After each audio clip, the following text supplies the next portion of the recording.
हाँ जी। Good evening. Portfolio का जो टेस्ट पेपर आपने दिया था, सारे पेपर चेक नहीं हो पाए, नहीं हो पाएंगे यार, बहुत सारे टेस्ट पेपर है, बहुत सारे। अगर मैं किसी और से चेक करवाऊँ अपने स्टाफ से तो मैं मुझे रिव्यू नहीं दे पाऊंगा आपको, तो मुझे नहीं लगता कि कोई फायदा भी है।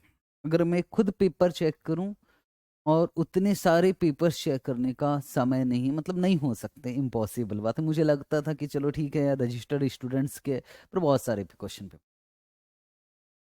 सर, तो उसका कोई तरीका है क्या?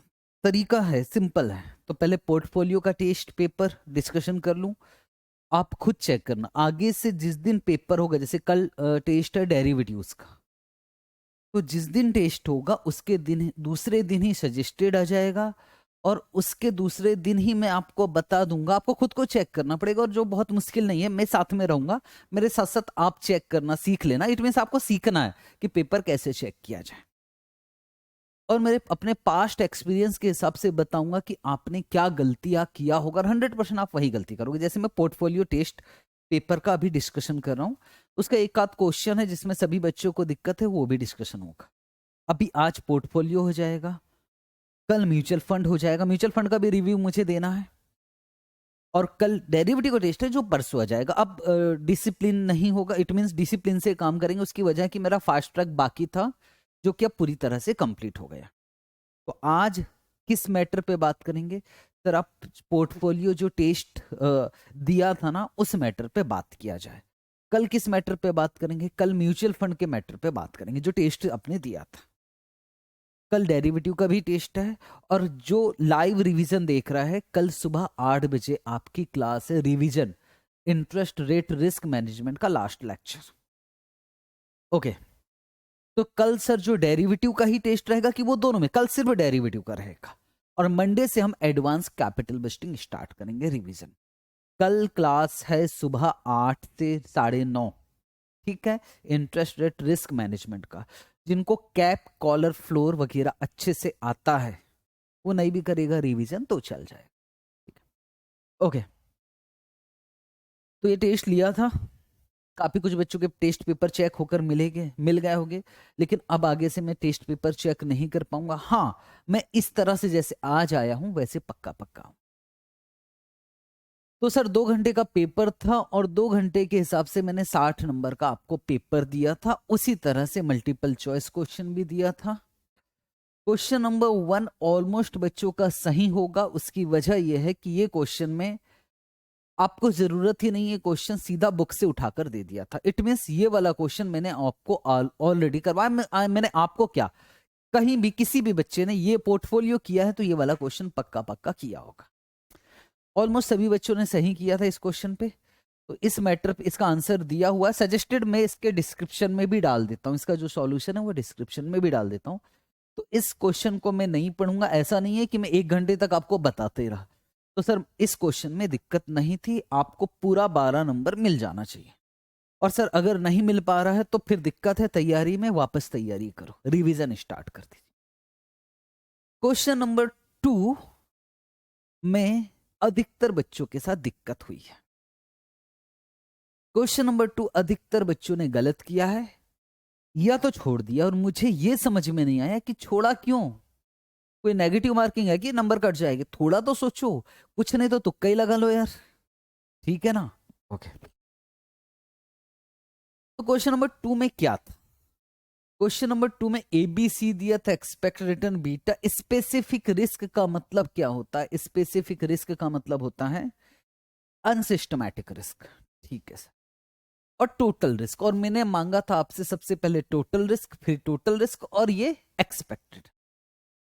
अब यार बीटा दिया हुआ है भाई, हाँ सर बीटा दिया हुआ है, तो यार सिस्टमैटिक रिस्क निकाला जा सकता है। सिस्टमैटिक रिस्क का फॉर्मूला होता था बीटा स्क्वायर और variance of market. Sir beta दिया है, पर दिक्कत यह है कि हमें वेरिएंस ऑफ मार्केट तो नहीं दिया है बेटे, उसके लिए हमें सिक्योरिटी सी की मदद लेना पड़ता, और सिक्योरिटी सी का टोटल रिस्क दिया हुआ है। टोटल में से अगर मैं अनसिस्टमैटिक माइनस कर दूं, टोटल में से अनसिस्टमैटिक, तो सिस्टमैटिक आ जाएगा। बात समझो सर, टोटल में से मतलब 22 माइनस 7 कर ले क्या? 22 माइनस 7 ऐसा कर लोगे ना तो खेल खत्म हो जाएगा। वेरिएंस में किया जाता है, 22 माइनस 7 नहीं होता। अच्छा सर, तो कैसे होता है बताओ? 22 इंटू इक्वल टू, तो ये है टोटल रिस्क 484 और ये 749, तो 484 में से माइनस करते 49 तो ये आ जाता 435। 435 क्या आया सर? ये आया हमारा सिस्टमैटिक रिस्क। यस, अब सिस्टमैटिक रिस्क कैसे बनता है sir? 435 is equal to beta square, beta दिया है 1.4, तो 1.4 स्क्वायर और वेरिएंस ऑफ मार्केट। तो इसकी मदद से क्या निकल जाता सर? वेरिएंस ऑफ मार्केट निकल जाता। बिल्कुल सही। 435 divided by 1.4 divided by 1.4, variance of market आ गया 221.94। ठीक है, स्टैंडर्ड डेविएशन ऑफ मार्केट निकालना तो वो भी निकाल सकते। अब सर काम हो सकता है कि अब यार ए का हम कौन सा रिस्क निकाल सकते हैं सर? ए का अब हम निकाल सकते थे सिस्टमैटिक रिस्क, बीटा मालूम है। Yes sir, systematic risk of A, तो 1.2 स्क्वायर और वेरिएंस ऑफ मार्केट है 221.94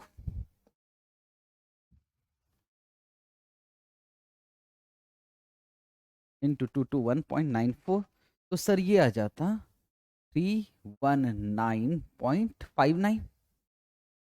और अनसिस्टमैटिक रिस्क 5 है, पर 5 तो डेविएशन है, तो सर ये 25 हो जाता। यस, 319 प्लस 25 जो भी आता उसको हम स्क्वायर रूट कर देते तो 18.56 सही आंसर आ जाता।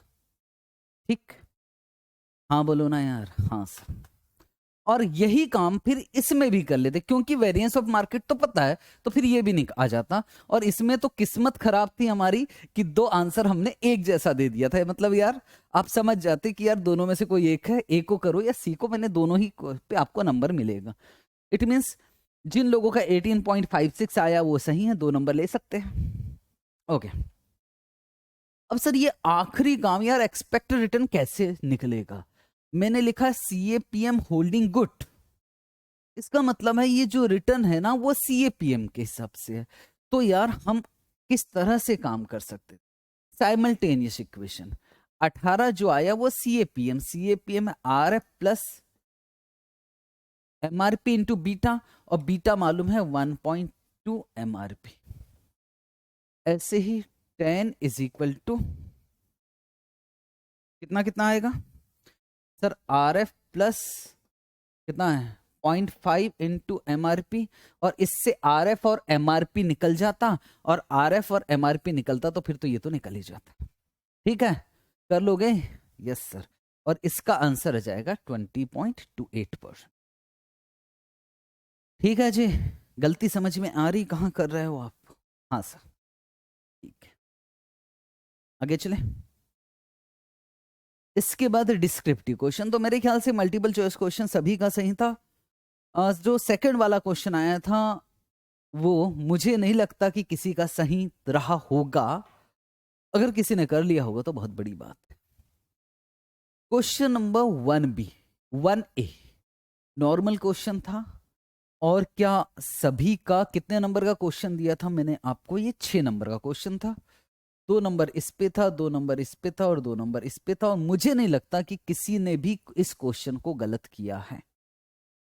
आराम से क्वेश्चन पे नंबर आपको मिल गया अगर कैलकुलेशन मिस्टेक नहीं हुआ है तो। ठीक है सर, क्या मांगा था? अगर परफेक्ट पॉजिटिव तो सर फटाफट से हो गया, इस मैटर पे मैं बात नहीं कर। ओके सर, आंसर आपके सामने है, तो मुझे नहीं लगता कि इस क्वेश्चन में कोई किसी से भी गलती हुई हो। क्वेश्चन नंबर 1B कितने नंबर का आया था? 4 नंबर का, और टोटल मिलाकर मैंने इसमें आपसे 3 पॉइंट्स पूछा था। सबसे पहले क्या पूछा था? मैंने आपसे पूछा था, अगर देखोगे ध्यान से, तो सबसे पहले एक्सपेक्ट रिटर्न पूछा था, पोर्टफोलियो रिटर्न, और क्या पूछा था? रिस्क, और मैंने आपसे पूछा था कोरिलेशन।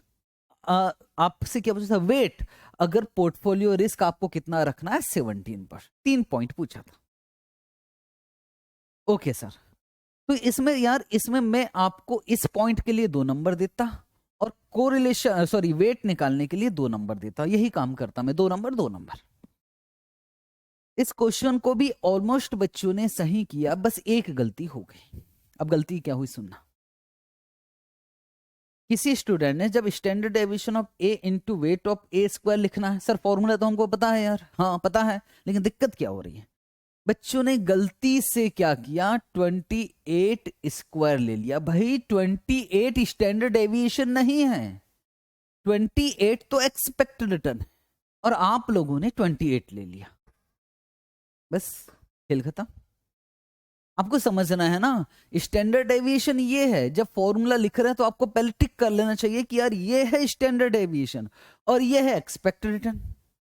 गलती क्यों हुई, कुछ बच्चों का कहना गलती आपकी वजह से, आप ई लिख रहे हो इस तरह से, ऐसे थोड़ी लिखा जाता है सर, जो मानना है मान लो, ठीक है।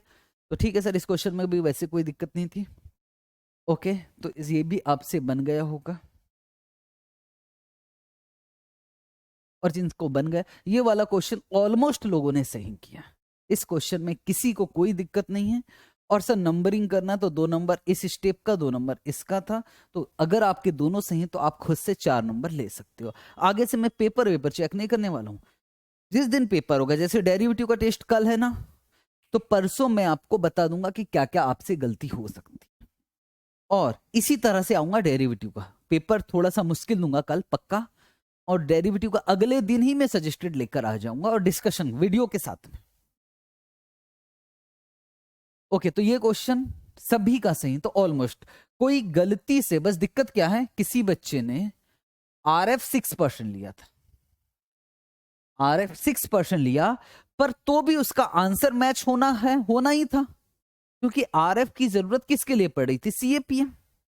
अब बीटा 1 है, RF आप 6% लो, 5% लो, 7% लो, क्या ही फर्क पड़ेगा, क्यों, क्योंकि यार दोनों का रिटर्न एक ही है, इसका मतलब बीटा क्या हुआ, बीटा 1। अगर बीटा पता है तो फिर काम हो गया, मेरी बात समझना, इस क्वेश्चन में क्या खेल हो सकता है, RF किसी स्टूडेंट ने 6% लिया जो कि गलत है, एक्चुअल में RF तो 5% आना चाहिए। अब अगर RF 6% लिया तो उसका आंसर मैच होगा कि 100% मैच हो जाएगा, बट नंबर कट सकते क्योंकि RF एक्चुअल में 6% नहीं है, RF एक्चुअल में 5%। ठीक है सर। क्वेश्चन नंबर 2, ये भी ऑलमोस्ट बच्चों ने सही ही किया होगा, 1-2 जगह गलती की होगी, गलती समझना कहां किया होगा, और 100% आप करोगे। पोर्टफोलियो रीबैलेंसिंग का क्वेश्चन डाला था, CPPI वाला, सब कुछ सही है। अच्छा, अब ध्यान से समझना कहां गलती हो सकती। सर यहां सबसे पहले जिस दिन आज की बात करो तो सर इन्होंने इस तरह से इन्वेस्टमेंट इक्विटी में कितना करना सही निकाला, सर फ्लोर निकाला और फ्लोर कितना आ गया, 4,50,000। यहां तक कोई दिक्कत नहीं थी, सभी बच्चों ने सही किया है, यहां वाला ये वाला पॉइंट तक ठीक किया जिन्होंने भी अटेम्प्ट किया। उसके बाद वापस 15 दिन बाद इन्होंने इक्विटी निकाला, ये भी बहुत सही काम किया। उसके बाद रिस्क फ्री निकाला, risk value of risk free investment 4 lakh, ये कहां से आया था, ये पुराने वाला जो 4 लाख था ना बॉन्ड्स में, ये 4 लाख आ गया। ठीक है, तो टोटल मिलाकर आपका पोर्टफोलियो अब कितने का हो गया, 4। पोर्टफोलियो मतलब एसेट्स। अब बस दिक्कत क्या है, 2 ये किया पोर्टफोलियो, और जब यहां फ्लोर लिखने गए ना तो बच्चों ने 4,50,000 की जगह 4 लाख लिख दिया। हे भगवान, इन्होंने फ्लोर मालूम है कुछ, आप क्या कर सकते हो, आपको लगता है यार यहां तो बॉन्ड्स का वैल्यू, बॉन्ड्स नहीं है भैया, फ्लोर वैल्यू है, और फ्लोर कितना लिखना आपको, 4 लाख। 4 लाख कहां का है, जो पहले निकाला ना, सॉरी 4,50,000 जो पहले निकाला ना, यहां ठीक किया, 4,50,000 की जगह आप 4 लाख रुपए फ्लोर लिख सकते हो, और वहीं खेल खत्म हो जाएगा। आगे आगे मैंने चेक ही नहीं किया, करूंगा पक्का नहीं करूंगा चेक, क्या होगा, पूरा ही गलत हो जाएगा।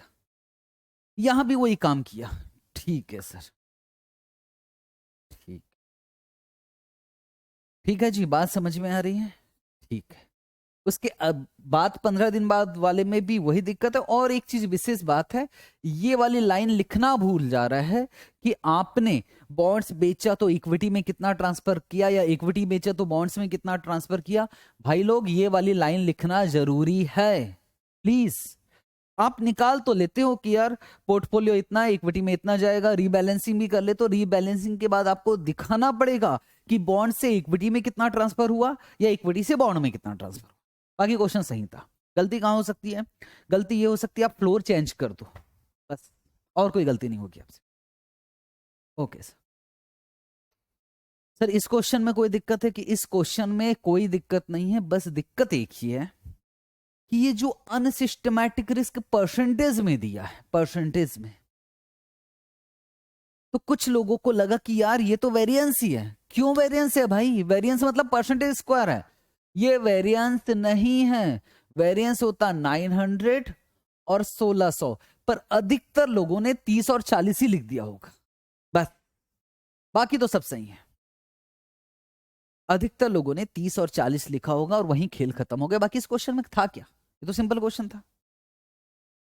ठीक है सर, बस 900 और 1600 होना चाहिए था और आप लोगों ने कुछ और किया। ठीक है सर, ये वाला क्वेश्चन किसी से नहीं बना।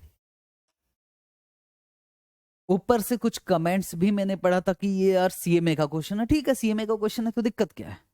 दिक्कत है यार उनका प्रेजेंटेशन अलग है। प्रेजेंटेशन कैसा भी हो, आंसर तो आना चाहिए ना यार, कॉन्सेप्चुअल। ठीक है, इस क्वेश्चन में सभी बच्चों ने, लगभग सभी बच्चों ने गलती की है। क्वेश्चन अलग था, पर ऐसे अलग क्वेश्चन एक आध तो पूछेगा। एक क्वेश्चन तो, एक दो क्वेश्चन तो आएंगे यार।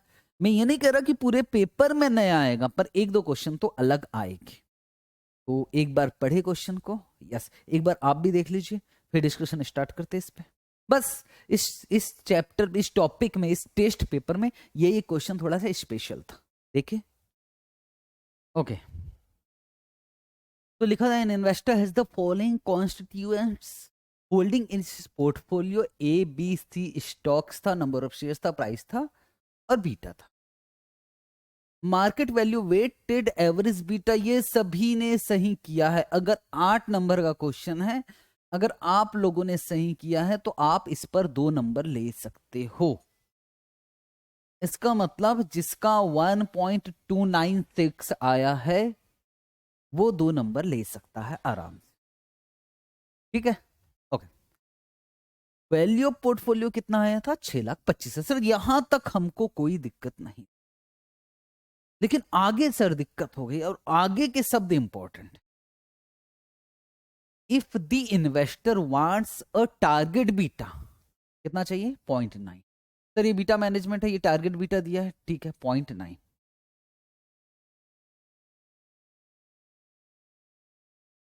टारगेट बीटा है 0.9, ठीक है सर, यहां तक कोई दिक्कत नहीं। आगे क्या लिखा है? अब टारगेट बीटा है 0.9, तो बीटा को कैसे मैनेज करे, रिड्यूस कैसे कर दे? 1 पॉइंट कुछ आया था, उससे रिड्यूस कैसे करे? 2 तरीका है, उसमें से एक तरीका रिस्क फ्री स्टॉक। लेकिन यहां शब्द क्या लिखे? सिर्फ रिस्क फ्री डालना नहीं है, हमें डिस्पोज ऑफ करना है सर सिक्योरिटीज। तो कौन सी सिक्योरिटी को डिस्पोज ऑफ करे? हमारे आईसीएआई में क्वेश्चन है जिसमें ए बी सी तीनों को बेच देते हैं। किस रेशो में? जो रेशो है, जो वेट्स है, उसी वेट में बेच देते। लेकिन यहां ऐसा नहीं है क्वेश्चन। क्वेश्चन में ये लिखा है कि आप बेचोगे सिक्योरिटीज और रिप्लेस करोगे किसमें? गवर्नमेंट सिक्योरिटी, मतलब रिस्क फ्री सिक्योरिटी खरीदेंगे। पर बेचेंगे कौन सी? ये क्या लिखा है? If he wants to sell in the order of risk. मतलब भाई जिसका सबसे ज्यादा बीटा है सबसे पहले उसको बेचोगे, और पैसों की जरूरत, और रिस्क फ्री में डालोगे, और पैसों की जरूरत पड़ेगी तो उसके बाद ए को बेचोगे, क्योंकि उसके बाद और पैसों की जरूरत पड़ेगी नहीं। पर अगर पड़ी तो पहले इसे बेचा जाएगा, फिर इससे। जरूरी नहीं कि पूरा बेचेंगे, थोड़ा सा बेच सकते हो। अगर इसी से काम चल गया तो इसी से। तो फिर हमने क्या किया था सर? हमारा बीटा मैनेजमेंट का तरीका था, वेट निकालने का तरीका, target beta divided by beta of portfolio. बिल्कुल सही, हम आईसीएआई वाले वैसे ही करते हैं, सीए लोग। ठीक है, तो उस हिसाब से सर 0.9 डिवाइडेड बाय 1.296, एग्री हो आप? ओके, एक्स लगा के भी कर सकते, 0.9 डिवाइडेड बाय 1.29 सर 0.69। 0.69 अभी पोर्टफोलियो कितने का है? 6,25,000। क्या इसको इसमें से बेचा जा रहा है? हाँ, तो फिर मैंने आपको बताया था, फिर इसको हम ऐसे करेंगे, याद है? डिवाइड नहीं करेंगे, डिवाइडेड बाय 0.69 होगा। ये कब होगा ये आपको पता है भाई, प्लीज रिवीजन वीडियो देख लेना, लेक्चर देख लेना। 6,00,000 क्योंकि इसमें से बेचा जा रहा है तो इसको 2 टुकड़ों में बांट देंगे। तो 6,25,000 इंटू 0.69, ये हमारा रिस्की स्टॉक आएगा। 4,31,250 माइनस 6,25,000। तो कम से कम हमें रिस्क फ्री में 193,750 डालना पड़ेगा। 193,750, यहां तक ठीक है? हाँ बोलो ना यार। हाँ सर ठीक है। अब यार सबसे पहले हमें सी को बेचना है, और सी का जो पैसा लगा है वो तो 50,000 ही लगा है। तो इसमें से 50,000 का तो बेच ही देंगे, माइनस कर देंगे 50,000। 50,000 रुपए आपने कहां डाल दिया? रिस्क फ्री में। 193,750 माइनस 50। तो अभी भी हमें 143,750 की जरूरत है। तो क्या ये हमने पूरा बेच दिया? यस। अब इसके बाद किसको बेचेंगे? ए को बेचेंगे। सर ए को बेच देंगे, 143 बेच सकते हैं, 2 लाख रुपया अवेलेबल है तो पक्का बेच सकते हैं। पर सवाल यह है कि अब दिक्कत है, अब आप बचा हुआ ए नहीं बेच सकते, फिर आपको मैनेज करना पड़ेगा। सर मतलब मैं समझाने वाला हूं, एक्स लेकर करवाने वाला हूं। अगर आप कह रहे हो कि सर 2 लाख में से 143,750 बेच देंगे, बचा हुआ हमारा बचा हुआ पोर्टफोलियो बाकी रिस्क फ्री में लगा लेंगे, अब ऐसे नहीं होगा। 1 बाई 1 कम करना पड़ेगा। सबसे पहले किसको बेचा आपने? सर सबसे पहले हमने सी को बेच दिया। तो अब स्थिति क्या आ गई? 50,000 रुपए आपने सी को बेचा, तो अब स्थिति क्या आ गई? सुनना ध्यान से। आपके पास टारगेट बीटा कितना रखना है? 0.9। ठीक है सर, यहां तक कोई दिक्कत? 2 लाख किस में लगा है? सर 2 लाख रुपए हमारा ए में लगा है। इसमें से हमें कुछ बेचेंगे, कुछ कुछ मतलब एक्स, नहीं मालूम कितना। ठीक है?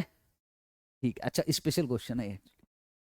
ओके, प्लस सर बी से तो बेचने की जरूरत पड़ेगी नहीं, तो 3,50,000 इंटू, अच्छा इसको बीटा से भी तो मैं वेटेड एवरेज बीटा निकाल रहा हूं सर, इंटू 1.4 प्लस 2 लाख में से कुछ बेचना है, रिस्क फ्री में डालना, इंटू 1.4। यहां तक ठीक है? हाँ बोलो यार। हाँ सर, प्लस 3,50,000, ये बी को तो एज इट इज रखना सर, 3,75,000 इंटू 1.2। यस, मैं सीधा लिख दूं? यस सर, 4,50,000 बीटा से मल्टीप्लाई किया। अब सी तो खत्म कर चुके हो, और आपने पैसा कहां डाल चुके हो? रिस्क फ्री में। तो रिस्क में 50,000 डाला है, और डालेंगे, और इंटू 0 से करेंगे तो पूरा 0 हो गया। ठीक है? और मेरा पोर्टफोलियो 6,25,000 का 6,25,000 ही रहेगा। मेरा पोर्टफोलियो 6,25,000 का 6,25,000, बस इतनी सी बात थी। ओके, तो इसको मैं नहीं भी लिखूंगा तो चलेगा। 6,25,000 इंटू 0.9, तो यहां आ गया 562,500 is equal to 2 lakh into 1.4। यहां आ गया 2,80,000 माइनस 1.40x प्लस 4,50,000। चलो सॉल्व करें क्या? यस, एक्स का वैल्यू निकाल लो। 5,62,500 minus 2,80,000 minus 4,50,000 divided by 1.4। Sir ये आ गया 119,643। इतने रुपए का हमको बेचना पड़ेगा। कौन सा वाला स्टॉक? ए। और इसका प्राइस कितना है? 500। तो कितने नंबर ऑफ शेयर्स बेचना पड़ेगा? Divided by 500। तो 239 अप्रोक्स। सर 239 शेयर्स बेच देंगे। शेयर्स फ्रैक्शन में नहीं होते, और इनटू शेयर का प्राइस कितना है 500, 239 इंटू 500। तो सर 1,19,500 रिस्क फ्री में जाएगा और पहले से 50,000 ऑलरेडी गया है, तो टोटल रिस्क फ्री में कितना चला जाएगा 169,500। रिस्क फ्री में कितना चला गया 169,500। और नंबर ऑफ शेयर्स जो 400 थे उसमें से 239 बेच दिया आपने, तो 400 माइनस 239, तो आपके पास बचा है 161 शेयर्स ए का और बी का 500 शेयर्स, बी का एज इट इज है, और रिस्क फ्री में कितना आ गया 169,500। बस यही बात थी। सर ये कैसे किया, जैसे भी किया, खुद तो दिमाग चला सकते थे। ठीक है, फाइनली हमारा ए का आ गया, ऐसे ही हमारा बी का आ गया, और ऐसे सी का तो खत्म ही हो गया, और रिस्क फ्री में आ गया 169,500, और हमारा आंसर भी 169,500 ही आया था। सर क्वेश्चन तो यार सीए के क्वेश्चन से अलग है। हाँ, तो कौन कह रहा है कि अलग आ नहीं सकता? आप किसी भी इंस्टीट्यूट को इल्जाम नहीं लगा सकते कि यार वो ऐसे करते, भाई आ सकता है, आ सकता तो कैसे करोगे? थोड़ा तो यार, थोड़ा तो सोचो। ऐसा नहीं कि इस क्वेश्चन को किया नहीं, करने की कोशिश किया बच्चों ने, काफी हद तक पहुंच गए थे, पर थोड़ा सा बात रहे। ठीक है सर। और पॉइंट नंबर 3 में तो कोई बात ही नहीं थी, ये सब लोगों ने सही किया, इसमें कुछ नहीं करना था। इसमें हमें हमें एग्जिस्टिंग इन्वेस्टमेंट को डिस्पोज ऑफ नहीं करना था, तो फिर सिंपल था, target beta divided by beta of portfolio किया,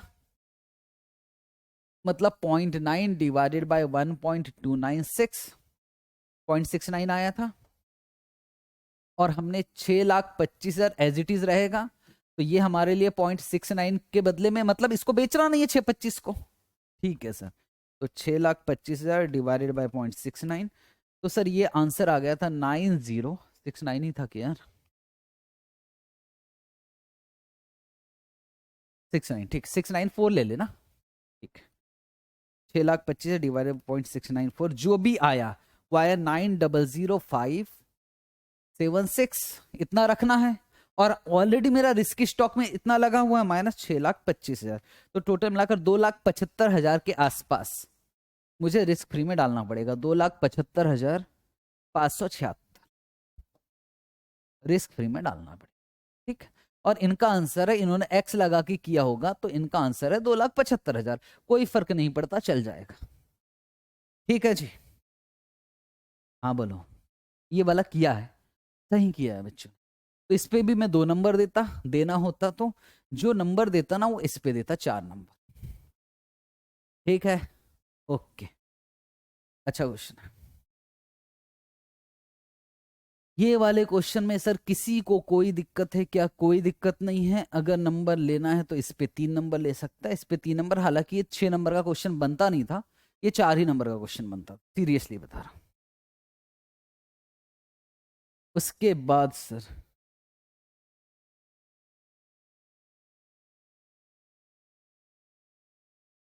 इस क्वेश्चन में, क्वेश्चन नंबर 4 में किसी से कोई गलती नहीं है, बस दिक्कत क्या है, दिक्कत हो गई पॉइंट नंबर 1 किया। कुछ लोग इसमें साइमल्टेनियस इक्वेशन यूज कर रहे थे, किसके लिए? सिक्योरिटी मार्केट लाइन के लिए। क्या सीरियसली साइमल्टेनियस इक्वेशन की जरूरत है? मैंने आपको आरएफ दिया है, आरएम आप निकाल सकते थे, तो क्यों साइमल्टेनियस इक्वेशन करोगे?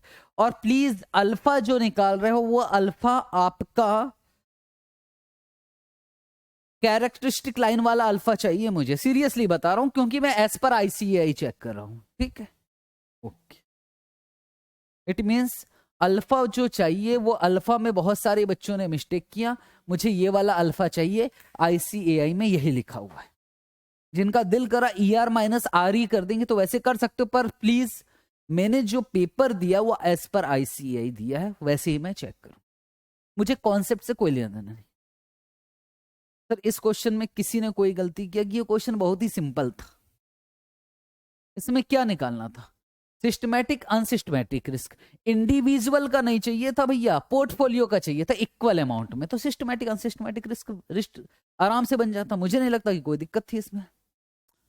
वेरिएंस दिया था सर, वेरिएंस दिया हुआ है, बताओ वेरिएंस दिया तो टोटल रिस्क तो दिया है, बीटा दिया हुआ है, और वेरिएंस ऑफ मार्केट भी दिया हुआ है, तो सर सिस्टमैटिक रिस्क भी निकल आराम से होता है यार ये क्वेश्चन, और किया है बच्चों ने, किया है। ठीक, ये वाला एपीटी का सिंपल क्वेश्चन था। ऐसा कोई स्टूडेंट नहीं होगा, ऐसा कोई स्टूडेंट जिससे ये क्वेश्चन नहीं बना होगा, और जितने भी लगभग मैंने पेपर चेक किए इससे ये क्वेश्चन बना ही बना, सब लोगों ने ये क्वेश्चन बनाया। तो दैट्स इट, खत्म कर रहे हैं। ऐसे हम आधा आधा घंटा इस पे बर्बाद नहीं कर सकते, इतने में तो हमारा एक टॉपिक कंप्लीट हो जाता है रिवीजन में। तो प्लीज क्वेश्चन में जो गलतियां हो सकती थी, और आगे भी मैं ऐसे ही आऊंगा वीडियो लेकर, जैसे कल डेरिवेटिव का, कल म्यूचुअल फंड पे आऊंगा, कल म्यूचुअल फंड का भी ऐसे डिस्कस करेंगे। कल डेरिवेटिव का टेस्ट है, सिर्फ डेरिवेटिव, और उसका सजेस्टेड परसों आएगा, और उसके साथ वीडियो भी आ जाएगा। कोशिश करना डेरिवेटिव का टेस्ट देने का। सर टेस्ट पेपर किस नंबर पे पहुंचाना है, प्लीज मत पहुंचाइए। जब मैं ऐसे आऊंगा तो फिर पहुंचा के अपने हाथ से चेक कर लेना एक बार, क्यों टाइम बर्बाद कर रहे हो, स्कैन करोगे पहुंचाओगे, अब उतना समय नहीं है प्लीज, ठीक है। पर टेस्ट जरूर देना, एक प्रकार से तैयारी हो जाएगी। कल सुबह इंटरेस्ट रेट रिस्क मैनेजमेंट का लास्ट रिवीजन रहेगा, कैप कॉलर फ्लोर वगैरह है, और टी बॉन्ड फ्यूचर है। चाहो तो सुबह मिलते हैं 8 बजे, नहीं तो फिर सोए रहना। Bye. Okay bye, thank you so much, bye bye.